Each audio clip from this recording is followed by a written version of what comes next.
मी जे दसरा मेळाव्यामध्ये बोललो त्यामध्ये मी डॉक्टरांचा उल्लेख केला होता की ते डॉक्टर बाळासाहेबांच्या वरती उपचार करत होते आणि त्या डॉक्टरांचं असं म्हणणं आहे. मग आता अनिल परब त्या डॉक्टरांच्या वरती देखील दाव टाकणार आहेत का पैशांसाठी? पण त्यांच्याकडे पैसे कमी पडले. आता ते पैसे मिळवण्यासाठी आणि गरिबांना वाटण्यासाठी त्या डॉक्टरांच्या वरती देखील अनिल परब करणार आहेत का दावा? आणि म्हणून मी आज एक निर्णय घेतला. कालपर्यंत मी थांबलो होतो. मी आज निर्णय घेतला या प्रकरणाबाबत शासनानं सीबीआयची चौकशी करावी म्हणून मी आता पत्र देणार आहे उद्या मुख्यमंत्र्याला संभाव्य. बाळासाहेबांच्या बाबतीमध्ये 2 दिवस त्यांची बॉडी ठेवली होती का याबाबत मी स्वतः माननीय मुख्यमंत्र्यांना भेटून याची सीबीआय चौकशी लावा अशी मागणी मी लेखी आता करणार आहे. म्हणजे दूध का दूध पाणी का पाणी होऊन जाईल. मग आणि परत जावं कोर्टामध्ये न्यायालयामध्ये आणि कोणाकडे पैसे मिळतात ते बघावेत. काय बोलतोय आपण? थोडं भान पाहिजे. कुठल्या बाकड्यावरती आमदार झोपला होता तू बघणार? तू कोण होतास का त्यावेळेला? अरे आम्ही सगळे नेते बाहेर पडल्यानंतर तू आता माझा मालक झाला असता तर तू होतास कोण? काय संबंध तुझा होता तिथे? हा एक गोष्ट होती तुझ्याबाबत. मला वाटतं बाळासाहेबांचं मृत्यूपत्र झालंय त्याशी आपला काय संबंध असावा कदाचित असं मला वाटतंय. आणि म्हणून आपण काय बोलतो थोडं भान ठेवावं. एक गोष्ट मला आपल्याला सांगायची आहे. अनिल परब साहेब तुम्ही वकील आहात, तुम्ही शिकलेले आहात. चंद्रग्रहणाच्या रात्री चंद्रग्रहण ज्याविषयी होती पौर्णिमा होती त्याविषयी रात्री 12 वाजता आपण कोळीवाड्याच्या स्मशानभूमीमध्ये एक बकरा कापलात का? कारण आपल्यासारखाच कोणती माणसं होता असं त्यांचं म्हणणं आहे. बघणाऱ्यांचं म्हणणं असं आहे की अनिल परब सारखीच व्यक्ती होती. त्यांच्यासोबत एक बिल्डर एक गाडी घेऊन आला होता. त्या गाडीतून एक बकरा घेऊन आला होता आणि 2 नंगे बाबा पूर्ण लग्न होते असे दोघांना घेऊन त्या स्मशानभूमीमध्ये आले होते. आणि तिथं माझ्या मुलाचा योगेशचा आणि रामदास कदम असे दोघांची नावं घेऊन त्या बकऱ्याला कापलात तुम्ही असं त्यांचं म्हणणं आहे. मला नक्की माहिती नाही. तर हे वास्तव असेल तर ते चुकीचं आहे. आपण शिकलेली व्यक्ती आहोत. हे आगळी कृत्य आपल्याकडनं होता कामा नये असं मला वाटतंय. आणि म्हणून हे महाराष्ट्राला कळावं. आपण जर खुलासा आपल्याकडनं झाला तर सोयीचा होईल. आपल्याला हात जोडून विनंती आहे कारण आपल्यासारखीच व्यक्ती कोणती होती असं बघण्याचं म्हणणं आहे. त्याचा खुलासा व्हावा आपल्याकडून अशी माझी आपल्याला विनंती आहे. तेव्हा हे सगळं थांबवा. मी नवीन नाही पक्षामध्ये. 50 वर्ष मी मातोश्रीमध्ये काढलेली आहेत. तुम्ही किती वर्ष होतात मला माहिती नाही. दंगलीच्या वेळेला पोलिसांनी 2-4 लाठ्या मागल्या तर खूप मी मोठं काम केलं असं आपण मागून सांगत होतात लोकांना उद्धवजींना. आणि माझं मत असं आहे की याबाबत उद्धवजींनी बोलावं स्वतः. मी काल पण ते सांगितलं होतं. माझं उद्धवजींना आव्हान आहे. हे चळे चपाटे चमचे बिमचे हे काय माझ्या विरोधामध्ये पत्रकार परिषद घेत आहेत? उद्धवजींना माझं आव्हान आहे आपण बोलावं. नाहीतर मला नाईलाजानं ह्या सगळ्या घटनेची चौकशी लावावी लागेल. बोला. त्यांनी तुमच्यावरती वैयक्तिक आरोप केला आहे. 1993 साली तुमच्या पत्नीने जाणून घेण्याचा प्रयत्न केला की जाळ्याची नार्को टेस्ट करा असं ते म्हणतात. वैयक्तिकरित्या हो माझी तयारी आहे. उद्याही माझी तयारी आहे. आणि जर त्यातनं सिद्ध झालं नाही तर तुम्हाला काय सजा द्यायची ते पण सांगा. माझी तयारी आहे बिलकुल. त्यावेळेला माझी पत्नी 2 स्टोव्ह होते. स्टोव्हवरती जेवण बनवत होती खेळला. स्टोव्हचा खालची जे साडी असते त्या साडीला आग लागली पहिल्यांदा आणि मग फडका उडाला आणि त्यावेळेला मी वाचवलं माझ्या पत्नीला. हे हात अजून आहे साक्षीदार. हे जळलेलं माझ्या हात आहे. माझ्या पत्नीला मी वाचवले. 6 महिने माझी पत्नी जसलोकमध्ये होती. 6 महिने मी ऍडमिट होतो तिथे. मी थांबलो होतो बाजूच्या कॉटमध्ये गुम घेऊन. तू आम्हाला काय सांगतोस रे? हे धंदे आमचे नाहीत. आणि आम्ही आज देखील संसार जीवाभावाने करतो दोघे जण. तर अशा पद्धतीनं तू बदनामी केलेस ना याच्यावरती मी दावा टाकेन. याच्यावरती मी पहिल्यांदा कोर्ट न्यायालयात जाईन. याच्यावरती मी 12 दावा टाकेन.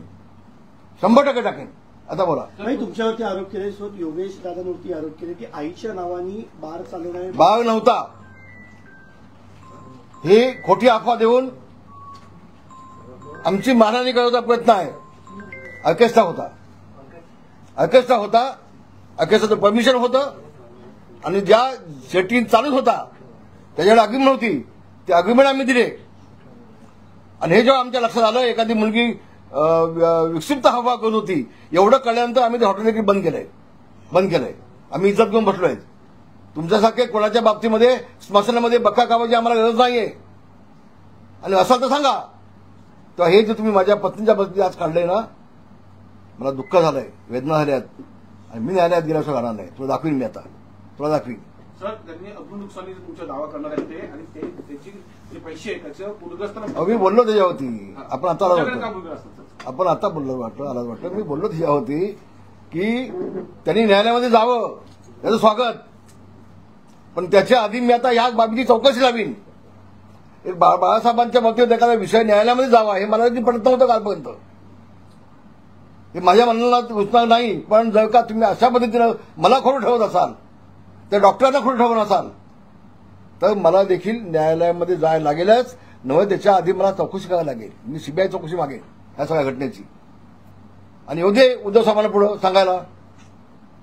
कारण मी होतो तिथं कुठल्या बाकड्यावर झोपत होतो. तुला आता कावीळ झाले, तुला दिसत कसं आहे बाबा, तुला दिसणार नाही आता. बोला. 14 दसरा मेळावे बाळासाहेब गेल्यानंतर झाले. रामदास कदमांना हे आत्ता का आठवलं? कारण महानगरपालिका निवडणुका येत आहेत म्हणून त्यांना हे आठवलं असं त्यांचं म्हणणं आहे. मग उद्धवजींनी सांगावं ना. बाळासाहेब असताना सगळ्या मेळाव्यामध्ये मला बोलायला दिलं. मग बाळासाहेब गेल्यानंतर एकाही मेळाव्यामध्ये मला बोलायला दिलं काय त्यांनी सांगावं. दाखवावं त्यांनी, दाखवावं ना त्या हिंमत असेल तर. हे वास्तविक आहे, वास्तव आहे. इव्हन बाळासाहेब असताना मी कुठं बसायचो, किती नंबरला. बाळासाहेब गेल्यानंतर मला किती नंबरला बसवायचे, मग नाव लिहून ते खुर्ची होती. या काही जगानं पाहिलंय ना. बाळासाहेब 2012ला गेले, त्यानंतर 14ला तुम्हाला मंत्रिपद दिले असंही सांगितलं. 14ला मला मंत्रिपद दिलं. ते लोक हसतील म्हणून नाईलाजाने त्यांना द्यायला लागलं. आणि कुठलं खातं दिलं मला? इन्व्हायरमेंट खातं. हे खातं कधी होतं का? कोणी बघितलं होतं का आतापर्यंत? इन्व्हायरमेंट खातं कोणी बघितलं होतं का आतापर्यंत? नव्हतं ना. काहीतरी मला द्यायला पाहिजे मंत्री म्हणून ते खातं मला दिलं. आणि ते खातं घ्या का बस. पण त्या खात्यामध्ये मी इतका अभ्यास करून ते खातं उजेडाला आणीन असं त्यांना वाटलं नव्हतं, त्यांना कळलं नव्हतं. त्या खात्यात देखील मी अभ्यास करून घेतला आणि महाराष्ट्राला न्याय दिला. प्लास्टिक बंदीसारखा निर्णय घेतला ना मी. तर 14ला दिलं तर तुझा नाईलाज होता म्हणून दिला. पण नंतर तू दिवाकर गावते, रामदास कदम यांना बाजूला ठेवून अपक्षानं काय घेतलं ते सांगा ना. मग अपक्षांचा या पक्ष वाढवण्यासाठी काय संबंध होता? आणि अनिल पवार बोलणार कोण? बोलणार होतं उद्धव ठाकरे बोलत आहेत ना. त्याला दोन प्रश्न आहेत, कारण नेहमीच अनिल पवार बोलतात, उद्धव ठाकरे का बोलत? माझं तेच म्हणणं आहे, उद्धव ठाकरे बोलत आहेत ना. काय तुला प्रॉपर्टीचा हिस्सा पण दिलाय का मातोश्री म्हटला अनिल पवारला? बोलू देत त्यांना. आणि वास्तव आहे दिवाकर गावते, रामदास कदम या दोघांच्या आमदारक्या पण काढल्यात, मंत्रिपद पण काढलं. कशासाठी? आणि अपक्षाने घेताय तुम्ही. काय योगदान होतं अपक्षांचं? आणि हेलिकॉप्टर पाठवून तुम्ही अपक्षाला आणलीत, बोलवलीत. वा गे वा. रामदास कदमांनाच काय टार्गेट केलं? बाळासाहेब असते तर रामदास कदम साहेब असते तर रामदास कदम दिवाकर गावते दोघेही मंत्रिमंडळामध्ये असते. दरवेळेस तुम्हाला टार्गेट तुमच्याकडे काही अशा गोष्टी आहेत ज्यांच्या त्या अडचणी वाढू शकतात त्यांच्या? अहो मीच काय, माझा मुलगा विधिमंडळामध्ये गेल्यापासून पहिल्या दिवसापासून अनिल पवार राजीनामा मागतोय. हा फोटो घे, तुझा माणूस आहे, दे राजीनामा. हा फोटो घे, तुझा माणूस आहे, दे राजीनामा. बाळासाहेब ठाकरेंच्या मृत्यूपत्राबाबत जयदेव ठाकरेंनी देखील आक्षेप घेतले होते, कोर्टात देखील गेले होते. आपण देखील त्यावर आक्षेप घेतला. नेमकं काय? मी अजून आक्षेप घेतला नाही. तुम्ही चुकीचं बोलताय, माझ्या तोंडामध्ये घालताय. अजून मी आक्षेप घेतला नाही. माझ्या तोंडात चुकीचं घालून मला तुम्ही प्रश्न विचारताय. ते तो आपल्या शब्दापर्यंत मागे घ्या. योग्य बोलला मी, योग्य ते बोलणार आहे. राज ठाकरे आणि उद्धव ठाकरे एकत्र येणार असल्यामुळे जर काय जयदेवनी त्यावेळेला ऑप्शन घेतलं होतं ते आपलं बघायला लागेल काय झालं ते नेमकं. त्यात वास्तव काय ते बघायला लागेल. ते शासनाला मी पत्र देईन, याची माहिती घ्या, दे ना. काय अडचण? राज ठाकरे आणि उद्धव ठाकरे एकत्र येणार असल्यामुळे निवडणुकीच्या पार्श्वभूमीवर बाळासाहेब ठाकरे यांच्या मृत्यूपत्राबाबत किंवा 2 दिवस मृतदेह बाहेर ठेवला असं आपण म्हटलं. हा जो काय शिंदे गटाचा बाहेर ठेवला सुकडा साफ होणार. नव्हता, बाहेर ठेवला नव्हता. शिंदे गटाचा सुकडा साफ होणार आहे की उद्धव ठाकरेंचा महागासा झालाय. पूर्ण सुकडा साफ झालाय, काय शिल्लक नाही. आणि ज्या मराठी माणसाला 30 वर्षामध्ये मुंबईच्या बाहेर ज्या उद्धव ठाकरेंनी घालवलाय, तो मराठी माणूस या उद्धव ठाकरेचा सुकडा साफ करण्याचा घालणार नाही. मी विश्वासाने बोलतोय. काय केलं मराठी माणसासाठी? ज्या शिवसेना प्रमुखांनी मराठी माणसाच्या न्यायासाठी झगडणारी शिवसेना या घोषवाक्यांनी शिवसेनेला जन्म दिला.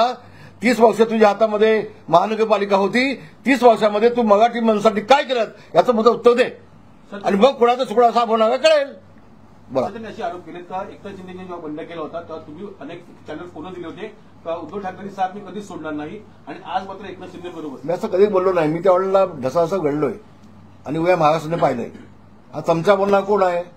हे बोलू नाही उद्धव ठाकरेंना, बोलू देत ना, बोलू देत ना. आणि म्हणून उद्याच्या सोमवारी मी स्वतः मुख्यमंत्र्यांना भेटेन. मी याबाबत सगळी चौकशी व्हावी, सीबीआयची चौकशी लावा, तेही पाहीन. आणि माझ्या पत्नीच्या बाबतीत जो बोलला आहे, मी आज आपल्याला सांगतोय, मी न्यायालयामध्ये जाणार. मी मानहानी माझी महाराष्ट्रामध्ये केली. आज माझी पत्नीच जाईल त्याच्या विरोधामध्ये, माझी पत्नीच जाईल. अरे तुम्ही कसले राजकारण आहे? असे महिलांच्या, बायकांचे, कुणाच्या आणि कुणाच्या आईचं बदनामी करून तुम्ही राजकारण करायला लागलात. तो तुमच्या जिंदगानी होते. कसलं राजकारण करत आहे? तुम्हाला स्विस बँकेतले अकाउंट कसं ऑपरेट करायचं हे समजतं असं त्यांनी म्हटलेलं आहे. हातांचे ठसे घेऊन तिकडचे पैसे काढले जाऊ शकतात हे रामदास कदमांना कसं माहिती असं समजतं? अरे बाबा, ज्या वेळेला मी उद्धवजींना सांगितलं की साहेब आपण साहेबांच्या पायाचे ठसे घेऊन ठेवूया का, कारण त्यांचे पाय आमच्यासाठी दैवत आहेत, आम्हाला कामाला येतील. तर नाही अब्दुल भाई, आपण हाताचे ठसे घेऊन ठेवलेत. उद्धवजी मला बोलले. उद्धवजी मला याला काय माहिती आहे का? हा गदोळा आता पत्रकार परिषद घ्यायला लागला, याला काय माहिती आहे? आणि म्हणून मी काल म्हटलं की दोघांची टेस्ट व्हावी, टेस्ट व्हावी ना. त्यांचं तेच म्हणणं आहे. ते ठसे नव्हते, ते मोल्ड्स होते, आणि तेच मोल्ड्स वर्षावरती देखील होते, आणि स्टेडियम मध्ये देखील सारा स्टेडियम मध्ये देखील ठेवण्यात आले होते. कधी ठेवण्यात आली? मी नाही कधी पाहिले नव्हते. मी कधी पाहिलं नाही. त्यांनी बघितलं असेल एकट्यानी. आम्ही नाही. असं तर चांगलं आहे, मग चांगलं आहे ना. भाई, त्यांच्याकडून असं देखील सांगण्यात आलं की मी विभाग प्रमुख होतो आणि माझ्याकडेच सगळी जबाबदारी होती. बाळासाहेब ठाकरे यांचं अगे सोड रे, तुझी कसली जबाबदारी होती? तिथं ज्यावेळेला त्यांचा निर्णय झाला 2 भावांचा की बाळासाहेबांना सकाळी घेऊन जायचं, हे मला कळलं तर मी जाऊन भांडलोय त्यांच्याकडे. तू काय सांगतो जबाबदारी होती असेल ना? हा ट्रक त्यांनी सजवला हे मला माहिती आहे. ट्रक त्यांनी सजवला हे मला 100% माहिती आहे. पण निर्णय मी बदलला. पण भाई, अँब्युलन्सनी नेऊन शिवाजी पार्कला त्यांना अंत्यदर्शनासाठी ठेवायचं असं प्लॅनिंग होतं. आणि असं मी जे वास्तव आहे ते बोललोय. त्यानंतर मी उद्धवजींच्यावरती गेलो मातोश्री आतमध्ये. मी भांडलो त्यांच्याकडे. म्हटलं साहेब आमचे आहेत आणि आम्ही गपचूप अँब्युलन्समध्ये घेऊन जाऊन देणार नाही. आम्ही ट्रकमधून साहेबांना घेऊन जाऊ. मला म्हटलं ठीक आहे, तुम्हाला जे योग्य वाटतं तुम्ही करून घ्या. हे बोललेत उद्धवजी त्यावेळेला. बोलले तू असं विभाग प्रमुख ना. ज्यावर रामदास आज विभाग प्रमुख आहे. आज तू मातोश्रीचा मालकच झालायस. तेव्हा तू विभाग प्रमुख होतास, आज तू मातोश्रीचा मालक झालायस. तूच पत्रकार परिषद घेतोय. बरोबर ना, उद्धवजीला बोलू देत ना. कुठले मोल्ड आहेत, काय काढलेत मोल्ड, ते एकदा बघू दे, बघेन एकदा जाऊन. चांगलं असेल तर रामदास कदम बाकडा शोधतोय मी असं. लवकर शोध, उशीर होईल ना आता शोधायला. अरे मातोश्रीमध्ये सोफे आहेत, ऑफिस आहे आतमध्ये. आतमध्ये सोफा आहेत, 2 सोफे आहेत समोर आतमध्ये. एका मी काय नवीन माणूस आहे? नवीन माणूस आहे मी? कोणा सांगतोस तू? आता मी सोफ्याच्या ऐवजी बाकडं म्हणलं असेल. आहेत ना सोफे आतमध्ये, आहेत ना. बाळासाहेबांची बॉडी 2 दिवस ठेवली असा आपण जो आरोप केला, यावरती उद्धव ठाकरेंना पत्रकारांनी मी पुन्हा एकदा सांगतोय, त्यावरती उद्धव ठाकरे असे म्हटलेत की मी नमक हराम आणि गद्दारांना उत्तर देत नाही. अरे आता गद्दारी बाळासाहेबांसोबत तूच केली असतील तर तू उत्तर काय देशील? मग बाळासाहेबांच्या मृतदेहासोबत जर तू गद्दारी केली असतील तर तू काय उत्तर देशील? आणि नमक हराम कोण आहे? तू किती मीठ आमच्याकडनं खाल्लंयस?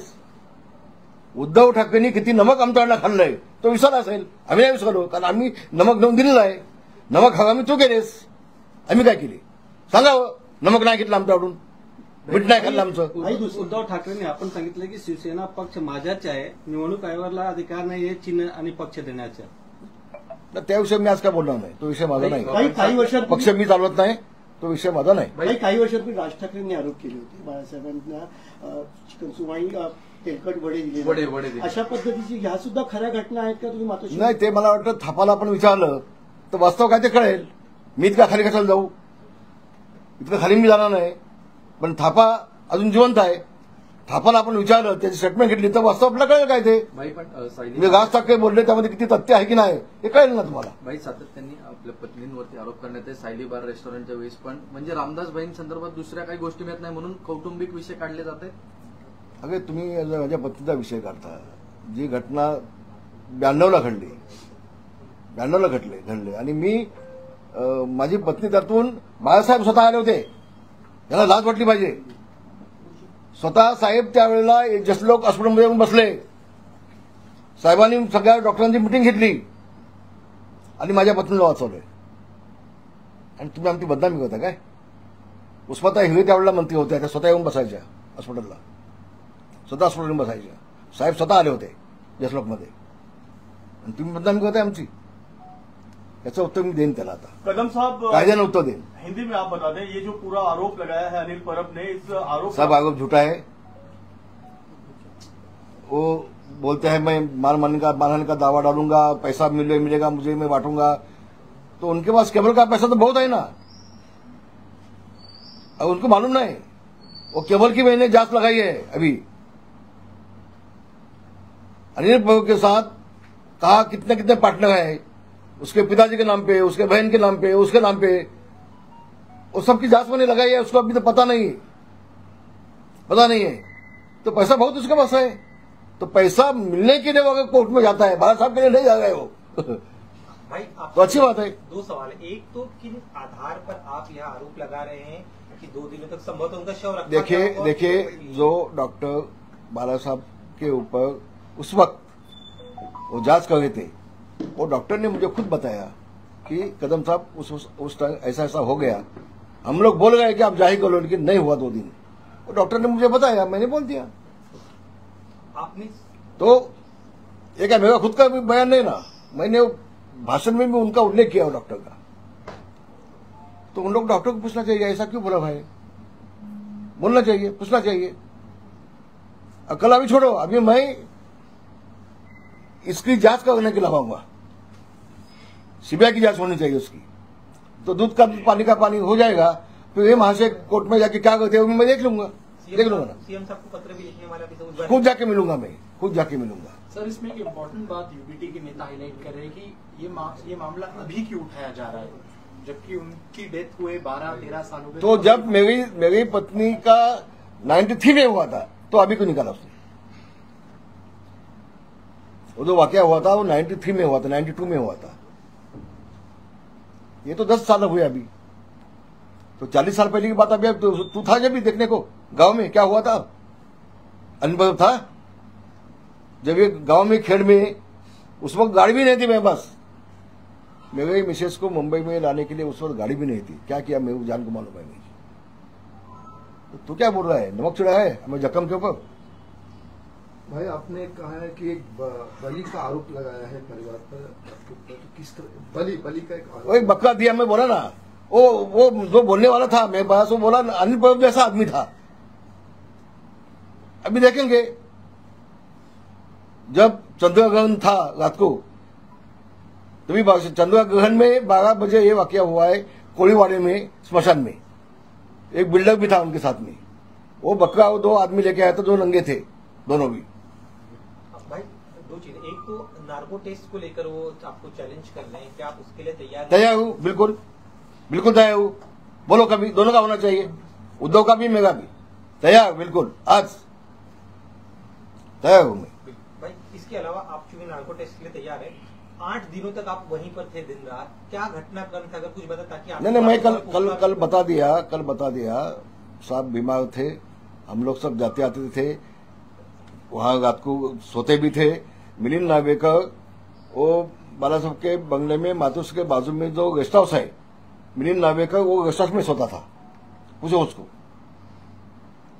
और वो बेचारा भी सुबह घर में जाके वापस आता था. तो ये वाकया है, इसको क्या बताए. मानहानि का मुकदमा आप पर करने वाले हैं, इस तरह का आरोप दावा उन्होंने अभी मैं ही कर लूंगा उनके ऊपर अभी मैं ही कर लूंगा। अब ये जो बात है उसकी मैं जांच लगाऊंगा कि जो डॉक्टर है वो झूठ बोल रहे क्या। महाराष्ट्र में फिलहाल बाढ़ की परिस्थिति है, लाखों इसी पे कंटिन्यू, आपके आरोपों पर आज जब पुणे में उद्धव ठाकरे जी से सवाल पूछा गया तब उन्होंने आपके लिए असंवैधानिक शब्दों का प्रयोग किया। मैं वही बोल रहा हूं, मैं वो नमक जो है वो नमक उद्धव ठाकरे ने हमारा खाया है। नमक हराम उद्धव ठाकरे है, वो झूठ बोल रहे हैं, वो झूठ सबको गाली देते हैं। वो पंतप्रधान जी को गाली देते हैं, अमित शाह जी को गाली देते हैं, मुख्यमंत्री को गाली देते हैं, एकनाथ शिंदे को गाली देते हैं। उनका दिमाग ठिकाने पे है वो पहले देखना पड़ेगा। एक अच्छा डॉक्टर उनको चाहिए अभी, ऐसा मेरा कहना है उनके लिए। क्या नमक था ये, कब या बस वो समझने वालों को इशारा काफी होता है। कुछ गद्दार शब्दों का भी प्रयोग किया गया है उस वक्त बाइट देते आपके प्रति? कौन गद्दार है? मैं? अरे जब गाने गया पार्टी से तब 1 साल ये उद्धव ठाकरे मुझे गाड़ी के सामने पहले सीट पे बिठा था, फिर बाहर निकलता था माधुसर में। तो गद्दार होता तो मुझे क्यों बिठाता था ऊपर सामने कुर्सी पे? तुम्हारा जान बचाने के लिए मुझे बिठाता था आगे। वो भूल गए दिन, आज मैं गद्दार हो गया। गद्दारी बाला साहब से किया है उद्धव ठाकरे ने। मुख्यमंत्री बनने के लिए सोनिया गांधी के पाव के पास जाके बाला साहब की शिवसेना गिरवी रख दी इसने। गद्दार ये है। हम लोग कैसे हो सकते हैं? हम लोग कैसे हो सकते हैं? किसी नेता ने कहा है कि नगर सखी का चुनाव आ रहा है, कुछ समय कुछ पहल रह चुके हैं, ये सारे षड्यंत्र उसी के दावे पे की जा रही है, नेतागिरी की। कुछ नहीं, वो कॉर्पोरेशन का इसका कुछ संबंध नहीं। कॉर्पोरेशन में तो उसका साफ होने वाला है, कुछ बचने वाला नहीं। थोड़ी बहुत इज्जत बाकी है ना अभी, थोड़ी बहुत, वो भी होने वाली नहीं है। सब साफ हो जाएगा। वो जितना सबको गाली देगा ना उतना साफ हो जाएगा वो, बिल्कुल। बाढ़ परिस्थिति की वजह से जो हजारों किसानों का नुकसान हुआ है, कुछ सवाल नहीं। नहीं उसी से रिलेटेड है। तो सीएम को पूछ लो, डेप्यूटी सीएम को पूछ लो, मेरा ये नहीं है। या पद्धतीने म्हणजे या अधिवेशनामध्ये 2 खुलासे कदम कुटुंबियांसंदर्भात अनिल परबांनी केले। ते म्हणतात की येणाऱ्या अधिवेशनामध्ये याच्यापेक्षाही गंभीर खुलासे आहेत, ते आम्ही करणार। तू पहिल्यांदा बक्के कापलेस का ते सांग, हा की नाही सांग। तू होतास का ते सांग पहिल्यांदा। अरे कसले आरोप करताय तुम्ही? अख्ख्या मंत्रिमंडळामध्ये फक्त एकटा योगेश कदम तुम्हाला दिसतो? फक्त रामदासांना तुम्हाला दिसतो? पहिल्या दिवसापासून फक्त योगेश कदम, फक्त योगेश कदम। फोटो दाखवायचे राजीनामध्ये, फोटो दाखवायचे राजीनामध्ये। तुझ्या बापाचे अवकाश आहे, ठेव राजीनामध्ये। तुला राजीनामा पाहिजे म्हणून द्यायला का रे? अख्खा मंत्रिमंडळ तो मागणार कोणाचा? ते नाही का होत? आणि म्हणून ही फक्त नौटंकी आहे। सुडाच्या भावनेनं काम केलं जाते, सुडाचं सूड। कदम कुटुंबियांच्या भोवती सूड होण्यासाठी, योगेश कदमला पाडण्यासाठी उद्धव ठाकरेंनी जंग पछाडले, जंग पछाडले। अख्खा महाराष्ट्र गुण स्वतः खेडमध्ये आले होते। योगेश कदम आमदार असताना त्याला बाजूला ठेवून त्याच्या कार्यकर्त्यांचे राजीनामे घेतले आणि माजी आमदाराला सगळा फंड दिला आणि त्याच्या त्या पदाधिकाऱ्यांनी नेमून टाकलं। आमदार असताना देखील सगळे प्रयत्न केले योगेश कदमसाठी, तरी देखील योगेश कदम निवडून आला। आता विधिमंडळामध्ये आला, राज्यमंत्री झाला, त्यांच्या नाकावर ठिचून ते त्याला सहन होत नाही। म्हणून सुडाच्या भावनेनं योगेश कदमच्या पाठी पडलेत ते विधिमंडळामध्ये। असं कधी होत नाही। मी पुन्हा सांगतो, मी पण 32 वर्ष काढली विधिमंडळामध्ये, पण बिगर नोटीस एखादा आमदार आरोप करतोय आणि अध्यक्ष फक्त बघतोय, असं कधी होत नाही। मी अध्यक्षांची माफी मागून सांगेन, हा नियम आहे। 35 ची नोटीस दिल्याशिवाय आरोप करता येत नाही कुठल्या मंत्र्यावरती, हा नियम आहे। मग अध्यक्ष महोदयांनी त्यांना का अडवली नाही, हा माझा प्रश्न आहे अध्यक्षांना। किंवा कामकाजात ते का काढलं गेलं नाही, याचा अर्थ मी नेमका काय लावायचा मला कळत नाही का? मी नवीन माणूस आहे का? बालासाहेबांच्या शेवटच्या दिवशी मी स्वतः तिथे 24 तास उभे होतो। डॉक्टरांची पूर्ण टीम होती। तू कशाला खोटं बोलतोय? कोण अनिल बघा दादांत खोटं बोलतोय। शेवटच्या दिवशी कोण कोण डॉक्टर होते त्याची नावं सांगावी, चला त्यांनी। शेवटच्या दिवशी कोण कोण डॉक्टर होते त्याची नावं जाहीर करून टाकावी, चला। त्यांनी डॉक्टरचे नाव विचारले, डॉक्टरांची नावं त्यांनी सांगावी। तो होताच की नाही डॉक्टर सोबत? तो त्यांनी नाव सांगावी। भाई क्या इस संदर्भ में आपकी शिंदे जी से बातचीत हुई है, नहीं। उनका क्या कहना है? नहीं, आप नहीं उनके मंच पे उनके सामने आपने ये बात रखी थी? नहीं, बातचीत नहीं हुई, बातचीत नहीं हुई।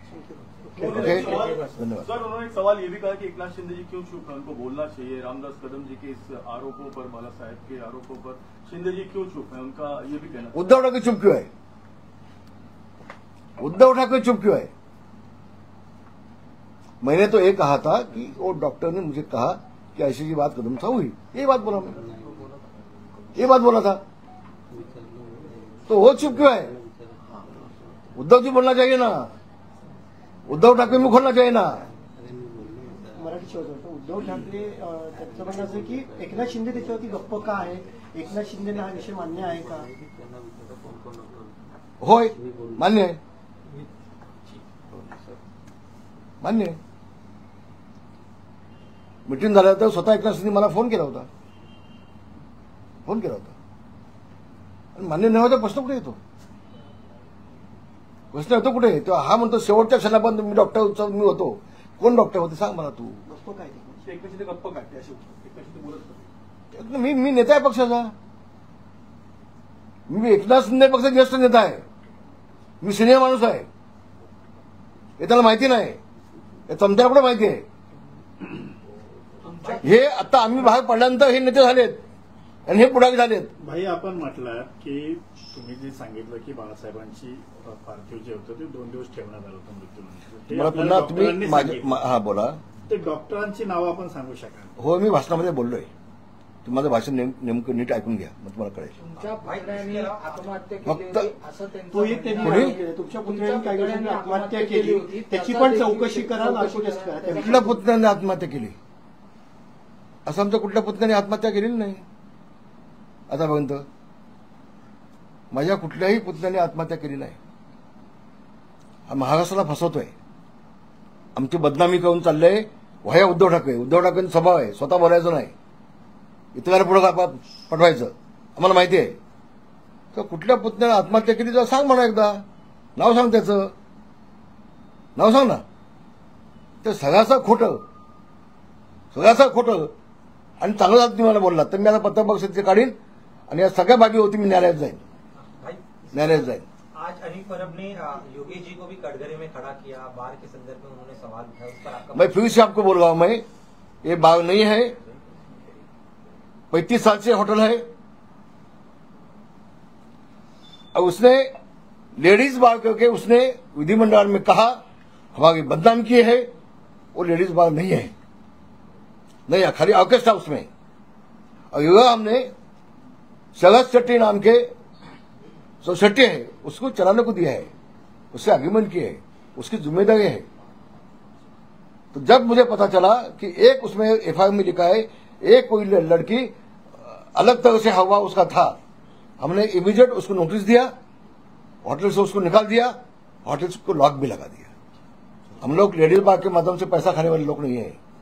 भगवान ने हमें बहुत कुछ दिया है, तो खाली हम लोग को बदनामी. कल भी उद्धव साहब ने भाषण किया दसरा में, उसमें भी उसने ये लफ्ज निकाला कि मंत्री के मां के नाम पे लेडीज बार है. नहीं है, गलत बोल रहे हैं उद्धव जी भी, झूठ बोल रहे हैं, हमारे बदनामी कर गए. और उसका जवाब मैंने उसी वक्त दिया है, 3-4 टाइम पत्रकार परिषद लेके भी जवाब दिया है. लेकिन कैसा होता है, जो सोने वाला है ना उसको जगह कर सकते हैं, जो सोने का बहाना किया है उसको आपने जगा सकते हैं, वैसे उनकी बात है. शेवटचा प्रश्न की त्यांची भाषा एवढी घसरली आहे, भाडकाऊ वगैरे सारखे शब्द त्यांनी वापरलेले आहेत. अरे दलाली पण वापरला, अशा पद्धतीची भाषा घसरली. भाड कुणी खाल्ली हे अख्ख्या महाराष्ट्राला माहिती आहे ना. भाडकाव कोण? आम्ही निष्ठाने काढली मातोश्रीमध्ये, 50 वर्ष, 52 वर्ष, 53 वर्ष निष्ठाने मातोश्रीमध्ये काढली आम्ही. ज्यावेळेला तुमच्या जीवाला धोका होता त्यावेळेला गाडीच्या पुढच्या सीटवरती आमदार बसून बाहेर पडत होतात, तेव्हा आमदार चांगला होता का? आमदार फक्त बाळासाहेब गेल्यानंतर एका नेत्याला कसं संपवायचा, ती भाड कोणाकडे खाल्ली होती मग नेत्यांना संपवण्यासाठी? तुम्ही नेत्यांना बाजूला ठेवून अपक्षाला मंत्री केलात तेव्हा तुम्ही भाड खाल्ली होतीत अपक्षाकडनं? याचे उत्तर द्या ना महाराष्ट्राला. इतक्या खालच्या भाषेमध्ये मला बोलण्याची आवश्यकता नाही. हे पाहिलं तर महाराष्ट्राने चांगलं झालं, पण दोन गोष्टी त्यांनी ज्या बोलल्यात की माझ्या पत्नीच्या बाबतीत त्यांनी उल्लेख केला आणि माझ्या पुतण्याच्या बाबतीमध्ये हे सगळं खोटं आहे. याचा मी धिक्कार करतोय, याचा निषेध करतोय आणि याच्या विरोधामध्ये मी न्यायालयात जाणार. धन्यवाद.